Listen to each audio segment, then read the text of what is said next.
নমস্কার বন্ধুরা, আমি জয়দীপ। আমি একজন প্রতিবন্ধী যুবক। আমার চ্যানেলটিকে লাইক, শেয়ার ও সাবস্ক্রাইব করে আমার পাশে থাকুন। চলুন এবার দেখে নেওয়া যাক আজকের খবর। ভারতের তেলুগু বিনোদন ক্ষেত্র ইডির খাতায় হঠাৎই নাম লেখালো 29 জন পরিচিত অভিনেতা, মার্কেটিং স্টার, টিভি হোস্ট সহ আরও অনেকে। তাদের বিরুদ্ধে অভিযোগ ইল্লিগাল বেটিং অ্যাপসের প্রচারে লিপ্ত হওয়া। তার মধ্যে নাম তুললেন প্রসাধনপ্রিয় অভিনেতা প্রফুল্ল, প্রতিভারূপে প্রখ্যাত প্রকাশ রাজ, উইজডম ওয়েব অ্যাম্বাসেডর নিধি আগরওয়াল, মাঞ্চু লক্ষ্মী, রানা দাগ্গুবতী, বিজয় দেবকন্ডা। এরা সবই যার যার মতো অ্যাপে অংশ নিয়ে প্রচারের মাধ্যমে। ইডির মতে এইসব বিজ্ঞাপনে প্রচারিত অ্যাপগুলোর মাধ্যমে লক্ষ কোটি টাকা লেনদেন হয়েছে।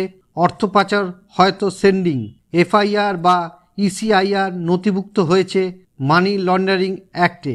তদন্ত চলছে, খুব শীঘ্রই সাক্ষ্য তোলা হবে। মির্জাপুর, পাঞ্চাগুট্টা, সার শহর থেকে শুরু করে বিশাখাপত্তনমের বিভিন্ন জেলায় ইতিমধ্যেই তারা মামলা করেছে।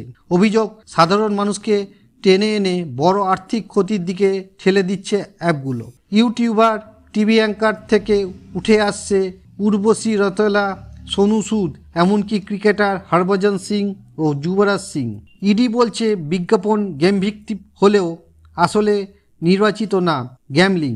বেশ কয়েকজনের বক্তব্য, তারা কেবল লফুল স্কিল গেমিং প্ল্যাটফর্মের সঙ্গে যুক্ত ছিলেন, আর সেটা 2023-2017 পূর্বে বলা হয়েছে এটা নিয়মের মধ্যে ছিল। বন্ধুরা জেনে রাখুন, এই মামলায় এখনও কেউ দোষী সাব্যস্ত হয়নি। যতক্ষণ না আদালতের রায় আসে সবাই ইনোসেন্ট আনটিল প্রুভেন গিলটি। আপনার কি মত? জনপ্রিয় ব্যক্তি হওয়ায় কি আইনের বাইরে থাকা উচিত? মন্তব্যে জানিয়ে দিন। ভিডিও ভালো লাগলে লাইক ও সাবস্ক্রাইব করতে ভুলবেন না। আমি জয়দীপ, আর পরের নজরকাড়া খবর নিয়ে আবার আসবো। ততক্ষণের জন্য বিদায়, নমস্কার।